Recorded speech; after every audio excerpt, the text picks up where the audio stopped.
इस वीडियो में हम लोग देखेंगे बौद्ध धर्म से, ठीक है ना। बौद्ध धर्म से जो भी महत्वपूर्ण क्वेश्चन आपके बुक में, सिलेबस में या फिर जो भी प्रश्न आपके एग्जाम में आएंगे उसी क्वेश्चन को हम लोग देखते हैं ट्रिक के साथ, ठीक है ना। ये जो बौद्ध धर्म से जितना भी क्वेश्चन दिया गया आप देख लीजिएगा। ये जो भी होता है बौद्ध धर्म, ठीक है ना, एक बौद्ध धर्म देता है और एक आपका जैन धर्म रहता है, ठीक है ना। इस दोनों धर्म से जो है वह बहुत सारे कन्फ्यूजन होते हैं। इस कन्फ्यूजन को जो है इस वीडियो को देखने के बाद आपका खत्म हो जाएगा। तो इस वीडियो को जरूर देखिएगा। इस वाले वीडियो में आपको बौद्ध धर्म से संबंधित ट्रिक मिलेगा। फिर अगला वीडियो में जो आपको जैन धर्म से संबंधित ट्रिक को जो है अपलोड कर दिया जाएगा, ठीक है ना। चलिए हम लोग शुरुआत करते हैं ट्रिक को। देखो सबसे पहले कि बौद्ध धर्म, ठीक है ना, बौद्ध धर्म में गौतम बुद्ध के द्वारा मतलब ये शुरुआत किया गया था। तो गौतम बुद्ध के परिचय देखेंगे और बौद्ध धर्म से संबंधित जो भी बातें उसको हम लोग देखेंगे, ठीक है। चलिए यहाँ शुरुआत करते हैं। सबसे पहले कि बौद्ध धर्म की संस्थापक कौन थे, फिर बौद्ध धर्म की स्थापना किसने किया था। तो गौतम बुद्ध। किसने किया था? गौतम बुद्ध। पहला ही क्वेश्चन हो जाए कि बौद्ध धर्म के संस्थापक कौन है, तो गौतम बुद्ध है या फिर आपका यहाँ पे महात्मा बुद्ध हो सकता है। क्या हो जाएगा? महात्मा बुद्ध। तो गौतम बुद्ध या फिर महात्मा बुद्ध आप याद रखिएगा। ये जो क्या थे, तो वो बौद्ध धर्म के संस्थापक थे। अगला पॉइंट हम लोग देखते हैं कि गौतम बुद्ध का परिचय में कि गौतम बुद्ध का जन्म कब हुआ था। तो 563, ठीक है ना, कब हुआ था? 563 ईसा पूर्व। देखो ईसा पूर्व क्या होता है, तो हमेशा जब वो उल्टा चलता है, ठीक है ना। कैसे चलता है?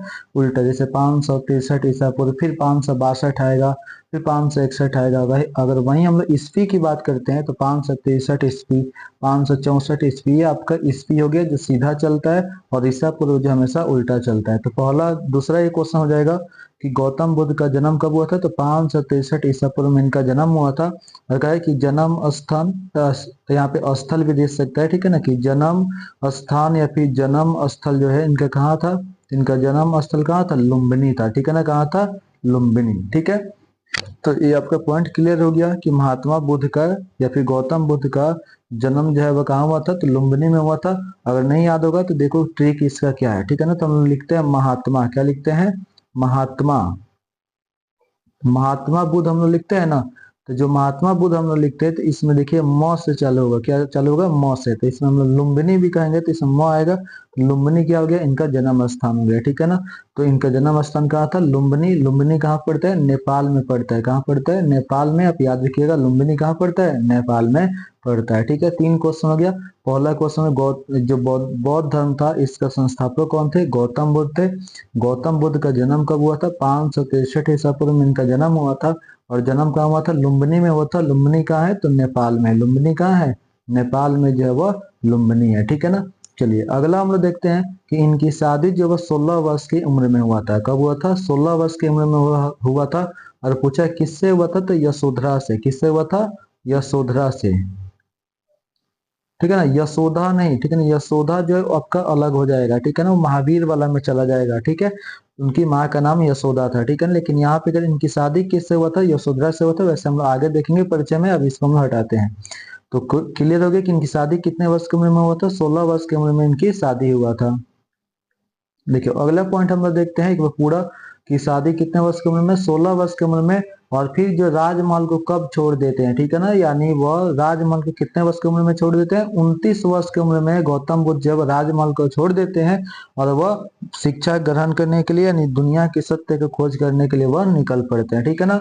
और फिर उनको ज्ञान की प्राप्ति जो होती है वह कितने वर्ष की उम्र में होती है? 35 वर्ष की उम्र में उनको ज्ञान की प्राप्ति होती है, ठीक है ना। तो एक बार देखते हैं कि 16 वर्ष की उम्र में, ठीक है ना, कितने वर्ष की उम्र में?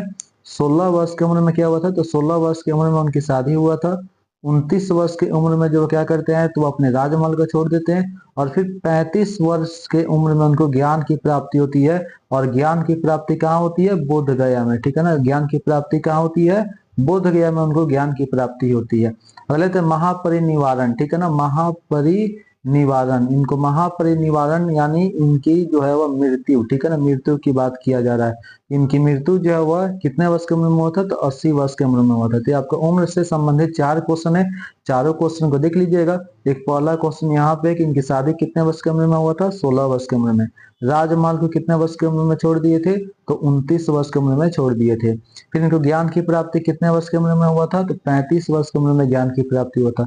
इनका महापरिनिवारण यानी मृत्यु जो है वह कितने वर्ष की उम्र में हुआ था, तो 80 वर्ष की उम्र में हुआ था, ठीक है ना। अर्थात तो पूछेगा अगर सन ईस्वी के साथ, तो 463 ईसा पूर्व में इनका मृत्यु हुआ था। और जन्म कब हुआ था, तो 563 ईसा पूर्व में इनका जन्म हुआ था, ठीक है ना। क्लियर हो गया, 563 ईसा पूर्व में जन्म हुआ था। और बताया कि ईसा पूर्व हमेशा उल्टा चलता है, यानी आपको 563 में से जो है वो आपको 80 वर्ष घटाइएगा तो कितना आएगा, 483 आएगा। कितना आएगा, 483 आएगा। चलिए, यानी ये पूरा क्वेश्चन क्लियर हो गया ना कि बौद्ध धर्म का संस्थापक कौन थे, गौतम बुद्ध या महात्मा बुद्ध। महात्मा बुद्ध का जन्म कब हुआ था, 563 ईसा पूर्व में। इनका निधन कब हुआ था, तो 483 ईसा पूर्व में। कितने वर्ष की उम्र में, 80 वर्ष की उम्र में। याद रखिएगा। इनका जन्म स्थान कहाँ है, लुम्बिनी है। इनकी शादी कितने वर्ष की उम्र में हुई थी, तो 16 वर्ष की उम्र में शादी हुई थी। उसके बाद से जो है वह अपने राजमहल को जो है वह कितने वर्ष की उम्र में छोड़ देते हैं, त्याग देते हैं, तो राजमहल को अपने 29 वर्ष की उम्र में वह त्याग देते हैं, ठीक है ना। कितने वर्ष की उम्र में, 29 वर्ष की उम्र में। आगे बात करते हैं कि इनको जो ज्ञान की प्राप्ति जो है वह कितने वर्ष की उम्र में होती है, 35 वर्ष की उम्र में ज्ञान की प्राप्ति होती है। और महापरिनिवारण इनकी जो है मृत्यु हो जाती है वह कितने वर्ष की उम्र में, 80 वर्ष की उम्र में मृत्यु हो जाती है, ठीक है ना। और पूछा कब होती है, तो 483 में। जन्म कब हुआ था, 563 ईसा पूर्व में इनका जन्म हुआ था, ठीक है। चलिए अगला पॉइंट हम लोग देखते हैं इसका। देखिए कह रहा है कि पिता, ठीक है ना, इनके पिता का नाम क्या था, तो पिता का नाम था सुधियोधन। क्या नाम था, सुधियोधन था, जो कपिल वस्तु के शाक्य गण के प्रधान थे, यानी वह मुखिया थे, ठीक है ना। तो याद रहेगा कि गौतम बुद्ध के या महात्मा बुद्ध के पिता का नाम क्या था, सुधियोधन था, ठीक है ना। पिता का नाम क्या था, सुधियोधन था। इनके माता का नाम क्या था, माया देवी। माता का नाम क्या था, माया देवी या फिर महामाया देवी, ठीक है ना। अच्छा, यहाँ पे इसका ट्रिक की अगर हम बात करेंगे तो देखो, सुधियोधन, तो तुम लोग यहाँ पे महात्मा बुद्ध लिखेगा। क्या लिखेगा, महात्मा बुद्ध। तो यहाँ पे देखो आधा ध फिर द आया, यहाँ भी लिखा तो आधा द और द आ जाएगा, यानी याद हो जाएगा इससे। यानी हम लोग क्या लिखते हैं, बुद्ध लिखते हैं, तो यहाँ पे आधा ध और द आया। और वहीं इनके पिताजी के नाम देखे तो आधा ध और फिर आपका पूरा द आया है, ठीक है ना। तो इनके पिता का नाम क्लियर हो गया, सुधियोधन था।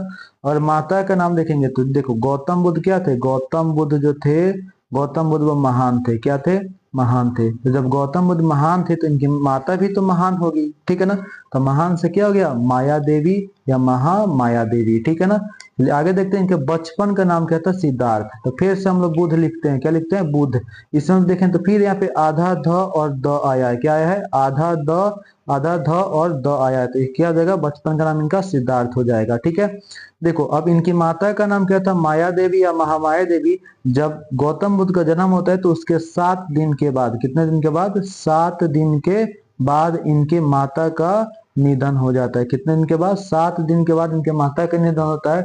और फिर 7 दिन के बाद इनकी जो पालन किया था, यानी इनकी जो पालन यानी इनकी जो रक्षा की थी वो कौन की थी, तो इनकी दाई माँ या फिर मौसी, जिनका नाम था प्रजापति गौतमी। क्या नाम था, प्रजापति गौतमी नाम था, ठीक है ना। तो एक पूरा देखते हैं कि इनके पिता का नाम क्या था, सुधियोधन। ये जो आधा ध और द है इससे आप ट्रिक पहचानिएगा।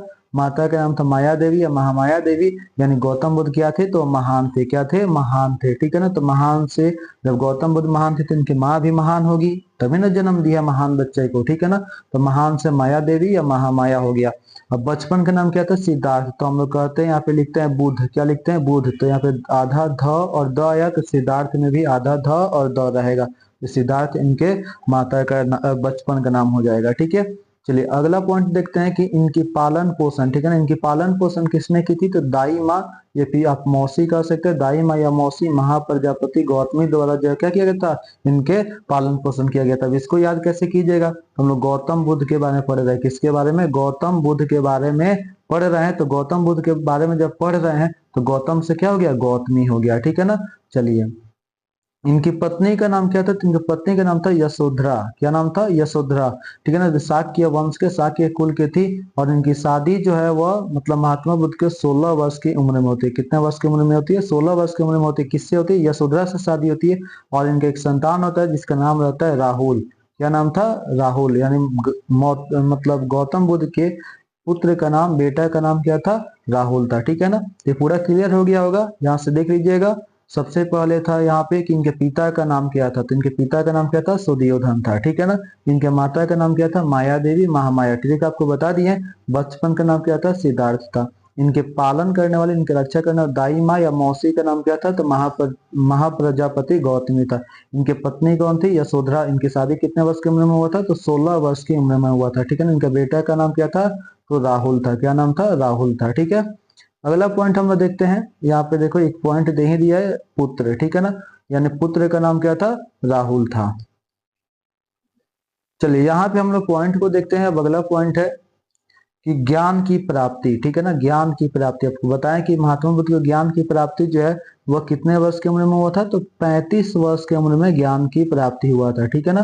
फिर आपको 16 वर्ष की उम्र में क्या किए थे? तो वह शादी किए थे। ठीक है ना? उसके बाद से फिर 29 वर्ष के उम्र में क्या था? तो वह अपने राजमहल को छोड़ दिए थे। ठीक है ना? राजमहल को छोड़ दिए थे। और फिर 80 वर्ष की उम्र में उनका महापरिनिर्वाण हो जाता है। यानी कहने का मतलब है कि उनका निधन हो जाता है। ठीक है ना? चलिए देखते हैं कि इनको ज्ञान की प्राप्ति कहाँ मिला था? तो बोध गया में। कहाँ मिला था? बोध गया में। ठीक है ना? तो देखो ज्ञान की प्राप्ति, तो ज्ञान उनको बोध हुआ था। तो बोध हुआ था, तो इससे क्या हो जाएगा? बोध गया। ठीक है ना? उसके बाद से देख रहे हैं किस नदी के किनारे? तो निरंजना नदी। ठीक है ना? निरंजना को हम लोग फल्गु नदी भी कहते हैं। तो निरंजना नदी या फिर फल्गु नदी आपका दे सकता है कि महात्मा बुद्ध को ज्ञान की प्राप्ति जब कहाँ हुआ था? तो बोध गया में।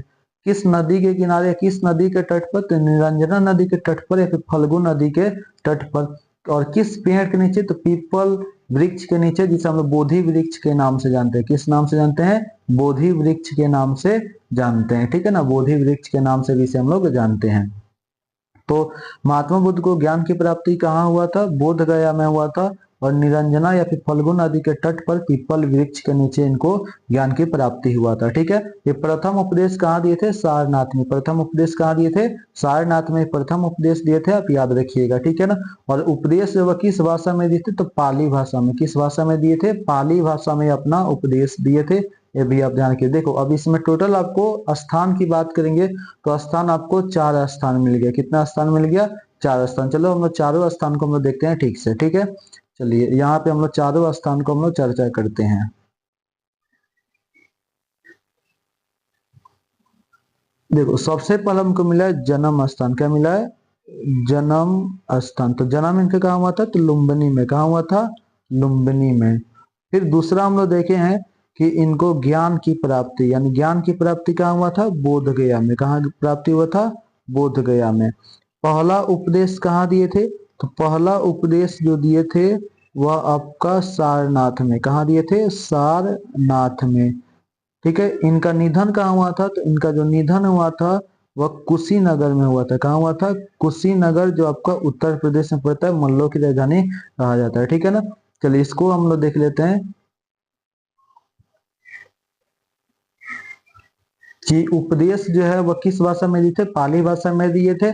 अगला है कि इनका मृत्यु स्थल, यानी इनका जो है वह निधन कहाँ पे हुआ था, मृत्यु कहाँ पे हुआ था? तो मल्लों की राजधानी नगर, एक हम नाम जानते हैं कुशीनगर। क्या नाम है? कुशीनगर में इनका निधन हुआ था, जो उत्तर प्रदेश में पड़ता है। ठीक है ना? तो ये आपका टोटल जो है इनके जीवन परिचय रहा। जीवन परिचय को आप बढ़िया से देख लीजिएगा, इसमें 1 नंबर का क्वेश्चन आपका जरूर उठाएगा। ठीक है ना? चलिए हम आगे बढ़ते हैं अगला पॉइंट की ओर। यहाँ पे देखते हैं त्रिपिटक के बारे में। आपका सब्जेक्टिव क्वेश्चन पूछता है, त्रिपिटक के बारे में सब्जेक्टिव पूछता है, ध्यान रखिएगा। ठीक है ना? ये त्रिपिटक क्या होता है? तो इस त्रिपिटक को हम देखें, पूछा कि त्रिपिटक का संबंध किस धर्म से है? त्रिपिटक का संबंध जो है बौद्ध धर्म से। किस धर्म से है? बौद्ध धर्म से। आप याद रखिए त्रिपिटक का संबंध किस धर्म से? बौद्ध धर्म से। देखो त्रिपिटक में 3 है। कितने हैं त्रिपिटक? कितने हैं? 3 है। एक सूत पिटक है, एक अभिधम पिटक है, एक विनय पिटक है। ठीक है ना? यानी पिटक की संख्या 3। ठीक है ना? पिटक की संख्या कितनी है? 3 है। तीनों को हम लोग बढ़िया से समझते हैं। ठीक है ना? तो देखो सबसे पहले पॉइंट हो गया कि जो त्रिपिटक है इसकी संख्या कितनी होती है? तो त्रिपिटक की संख्या कितनी होती है? 3 होती है। कितनी होती है? 3।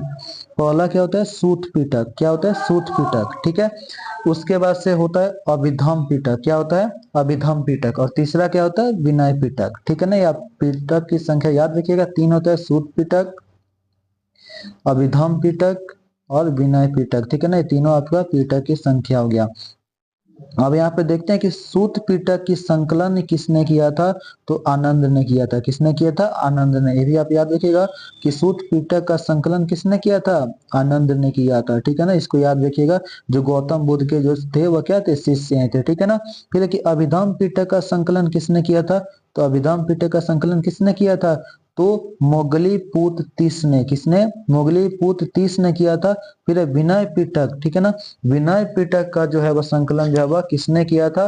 तो उपाली द्वारा किया गया था। ये जो भी है ये सब क्या है? तो महात्मा बुद्ध के शिष्य है। कौन है? उनके शिष्य है, महात्मा बुद्ध के शिष्य है, ठीक है ना। तो याद रखिए पिटक की संख्या कितनी होती है? तो पिटक की संख्या 3 होती है। कौन कौन? सूत पिटक, अभिधम्म पिटक और विनय पिटक, ठीक है ना। तीनों पिटक के बारे में आप याद रखिएगा।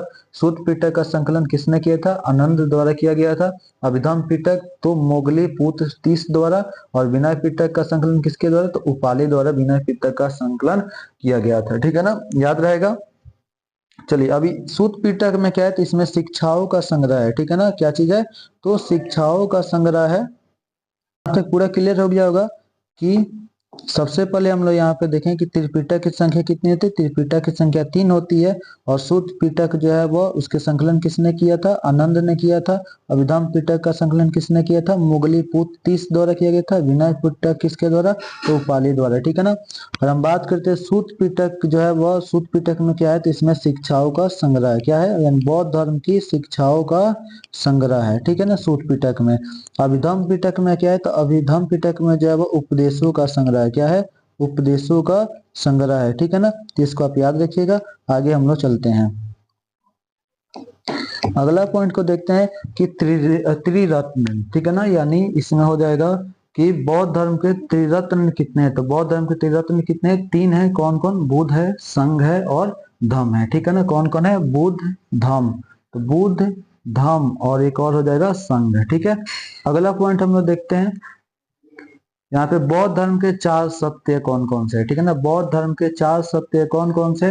तो पहला है कि दुनिया दुख और कष्टों से भरी पड़ी है, ठीक है ना। यानी पहला पूछा है कि बौद्ध धर्म के कितने सत्य है, महात्मा बुद्ध के कितने सत्य है? तो 4 सत्य है। कितने सत्य है? 4 सत्य है। चारों सत्य को हम लोग देखते हैं। पहला है कि दुनिया, ठीक है ना, दुनिया जो है वो दुख और कष्टों से भरी पड़ी है, ठीक है, ये पहला सत्य है। दूसरा है कि सभी पीड़ा का एक ही कारण है, क्या है? इच्छा, ठीक है ना। सभी पीड़ा का, यानी आपको बताया ना कि जो दुनिया वो क्या है? दुख और कष्टों से भरी है, यानी वह पीड़ा से जो वह भरी पड़ी है, ठीक है। अगला पॉइंट हो गया कि जो सभी पीड़ा है, यानी जितने भी दुख है, इस सबका कारण क्या है? तो इच्छा है, ठीक है। तीसरा हो जाएगा इसमें कि इच्छाओं से छुटकारा पाकर हम लोग क्या करते हैं? दुखों का पीछा छुड़ा सकते हैं। यानी दुखों का पीछा हम कैसे छुड़ा सकते हैं? तो इच्छाओं को पाकर, यानी हम चाहते हैं जो इच्छा हमारी है, अगर उसको हम लोग पा लेंगे तो क्या कर सकते हैं? हम दुखों का पीछा छुड़ा सकते हैं। चौथा है कि और इन इच्छाओं का अंत जो है निम्नलिखित 8 प्रकार से की जा सकती है। यानी जो भी हमारी इच्छा है उस इच्छा का अंत कितने प्रकार से की जा सकती है? 8 प्रकार से, यानी 8 ये मार्ग है। 8 मार्ग का आप नाम याद रखिएगा, सभी आपका सब्जेक्टिव में पूछेगा। यानी सब्जेक्टिव में आपको 4 सत्य और 8 जो है वह मार्ग का नाम पूछता है, आप सभी को ध्यान रखिएगा, ठीक है ना। चलिए हम देखते हैं सबसे पहले 8 मार्ग कौन कौन से। तो पहला है सम्यक विचार, सम्यक विश्वास, सम्यक वाक, सम्यक कर्म, सम्यक जीविका, सम्यक प्रयास, सम्यक स्मृति, सम्यक समाधि, ठीक है ना। तो ये आपका 8 प्रकार के मार्ग हुआ। 8 प्रकार के मार्ग को आप याद रखिएगा। यानी एक बार फिर से हम देख लेते हैं कि महात्मा बुद्ध के द्वारा या फिर बौद्ध धर्म के जो है वो कितने सत्य है? तो 4 सत्य है। पहला है कि दुनिया दुख और कष्टों से भरी है। इस दुख और कष्टों का कारण क्या है? इच्छा है। इसको हम कैसे पीछा छुड़ा सकते हैं? दुखों से कैसे पीछा छुड़ा सकते हैं? तो इच्छा को पाकर, ठीक है ना। इच्छाओं से छुटकारा पाकर हम लोग दुखों का पीछा छुड़ाया जा सकता है। फिर है कि इस इच्छा को कैसे पा सकते हैं? तो इच्छा को 8 प्रकार यानी 8 मार्गों द्वारा हम लोग इच्छा को पा सकते हैं।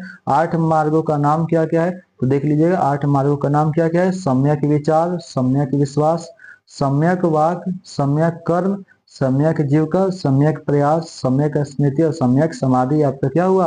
8 जो है वह मार्ग हुआ। क्या हुआ? 8 मार्ग हुआ, ठीक है ना। चलिए अगला हम लोग बढ़ते हैं। यहाँ पे आपका लास्ट पॉइंट है। लास्ट पॉइंट को काफी बढ़िया से देखिएगा। जितना भी ऑब्जेक्टिव क्वेश्चन बौद्ध धर्म से होता है, यहाँ से 1-2 प्रश्न आपका जरूर रहता है, ठीक है ना।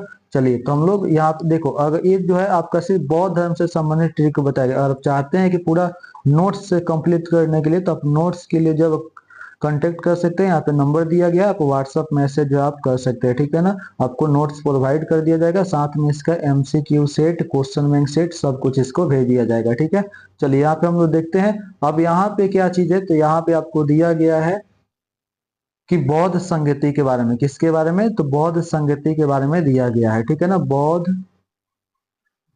बौद्ध संगति, ठीक है। बौद्ध संगति क्या होता है, तो यानी महात्मा बुद्ध के निधन के बाद, महात्मा बुद्ध के जो है मृत्यु के बाद जो है वह बौद्ध धर्म के विचारों को एकत्रित करने का प्रयास किया गया। उसके लिए कुछ बैठक किया गया, सम्मेलन किया गया, उसे को हम बौद्ध संगति के नाम से जानते हैं, ठीक है ना। तो इस बौद्ध संगति को हम लोग देखते हैं, पढ़ते हैं। ऑब्जेक्टिव क्वेश्चन कंफ्यूजन हुआ है, लेकिन पूछता है तो सभी एक जगह कर दिया गया। सबसे पहले क्रम, यानी जैसे प्रथम बौद्ध संगति, द्वितीय बौद्ध संगति, तृतीय बौद्ध संगति, चतुर्थ बौद्ध संगति, ठीक है ना। और सबसे मेन आपका चतुर्थ बौद्ध संगति है, इसको हम लोग लास्ट में पढ़ते हैं, ठीक है ना। चलिए तो यहाँ पे हम लोग शुरुआत करते हैं। प्रथम बौद्ध संगति कब हुआ था, तो 483 ईसा पूर्व में। द्वितीय बौद्ध संगति कब हुआ था, तो 383 ईसा पूर्व में। यानी देखो यहाँ से 100 वर्ष का अंतर हो जाएगा, ठीक है ना। 483 में प्रथम हुआ था, फिर 100 वर्ष घटाएंगे तो कितना हो जाएगा, 383 हो जाएगा। फिर तृतीय बौद्ध संगति कब हुआ था, तो 247, ठीक है ना। कब हुआ था, 247 ईसा पूर्व में। और चतुर्थ बौद्ध संगति कब हुआ था, 72 ईस्वी में हुआ था, ठीक है ना। तो ये आपका चारों कंप्लीट हो गया। प्रथम बौद्ध संगति कब हुआ था, 483, और द्वितीय बौद्ध संगति कब हुआ था, 383, तृतीय बौद्ध संगति कब हुआ था, 247, और चतुर्थ बौद्ध संगति कब हुआ था, 72 ईस्वी में हुआ था, ठीक है ना। अब बात करते हैं इसके स्थान के बारे में कि प्रथम बौद्ध संगति किस स्थान पे हुआ था, तो राजगृह में। इसको हम लोग राजगाह के नाम से जानते हैं। किस नाम से जानते हैं, राजगाह के नाम से भी जानते हैं, ठीक है ना। तो प्रथम बौद्ध संगति जो है वह कहाँ हुआ था, राजगृह में हुआ था। द्वितीय बौद्ध संगति कहाँ हुआ था, वैशाली में हुआ था। तृतीय बौद्ध संगति कहाँ हुआ था, पाटलिपुत्र में हुआ था। और चतुर्थ बौद्ध संगति कहाँ हुआ था, वैशाली में हुआ था। और तृतीय बौद्ध संगति कहाँ हुआ था, पाटलिपुत्र में हुआ था, ठीक है ना। ये आपका तीनों कंप्लीट हो गया। और चतुर्थ बौद्ध संगति की बात करें कि चतुर्थ बौद्ध संगति कहाँ पे हुआ था, तो चतुर्थ बौद्ध संगति कुंडलवन यानी कश्मीर में हुआ था, ठीक है ना। आगे हम लोग देखते हैं, अगला पॉइंट है कि शासक कौन थे, ठीक है ना। यानी इसको हम एक साथ देख लेते हैं पूरा सर्वे करके, ठीक है ना। देखिए सबसे पहले कि प्रथम बौद्ध संगति कब हुआ था, 483 ईसा पूर्व में हुआ था। द्वितीय बौद्ध संगति कब हुआ था, 383 ईसा पूर्व में। तृतीय बौद्ध संगति कब हुआ था, 247 ईसा पूर्व में। और जो चतुर्थ बौद्ध संगति कब हुआ था, 72 ईस्वी में हुआ था। अगर स्थान की हम बात करते हैं तो प्रथम बौद्ध संगति किस स्थान पर हुआ था, राजगृह में हुआ था। द्वितीय बौद्ध संगति किस जगह पर, वैशाली में। तृतीय कहाँ पर, पाटलिपुत्र में। और चतुर्थ बौद्ध संगति कहाँ हुआ था, तो कुंडलवन कश्मीर में हुआ था, ठीक है ना। अब हम लोग बात करते हैं कि उस समय के शासक कौन थे, यानी जब प्रथम बौद्ध संगति हुआ तो उस समय शासक कौन थे। द्वितीय बौद्ध संगति हुआ उस समय का शासक कौन थे, यानी शासक के बारे में हम लोग पढ़ते हैं। देखो जब प्रथम बौद्ध संगति हुआ था तो अजात शत्रु उस समय के शासक थे। और द्वितीय बौद्ध संगति के समय कालाशोक थे। और तृतीय बौद्ध संगति के समय कौन थे, अशोक थे, ठीक है ना। चतुर्थ बौद्ध संगति के समय कौन थे, कनिष्क थे। इसका मेन अगर हम लोग क्वेश्चन की बात करेंगे, एक आप प्रथम याद रखिएगा और एक आप चतुर्थ याद रखिए, कनिष्क और अजात शत्रु। अगर इधर बात करें तो प्रथम स्थान याद रखिएगा, इधर तृतीय याद रखिएगा। और सनिष्ठ में बात करें तो एक चतुर्थ। जितना भी यहाँ पे आपको यहाँ पे जो घेरा लगाया गया है, इस घेराव को आप याद रखिएगा। सभी का सभी क्या है, सभी आपका महत्वपूर्ण पॉइंट है, ठीक है ना। एक बार फिर से जो है महत्वपूर्ण पॉइंट है उसको देख लीजिएगा। देखो सबसे पहले क्या है, तो यहाँ पे सबसे मेन हम क्वेश्चन इसमें गेस कर देते हैं कि गेस कौन कौन सा है। तो एक आपका प्रथम वाला याद रखिएगा, कौन याद रखिएगा, प्रथम आप याद रखिएगा, ठीक है ना। यहाँ पे क्या हो जाएगा, तो प्रथम,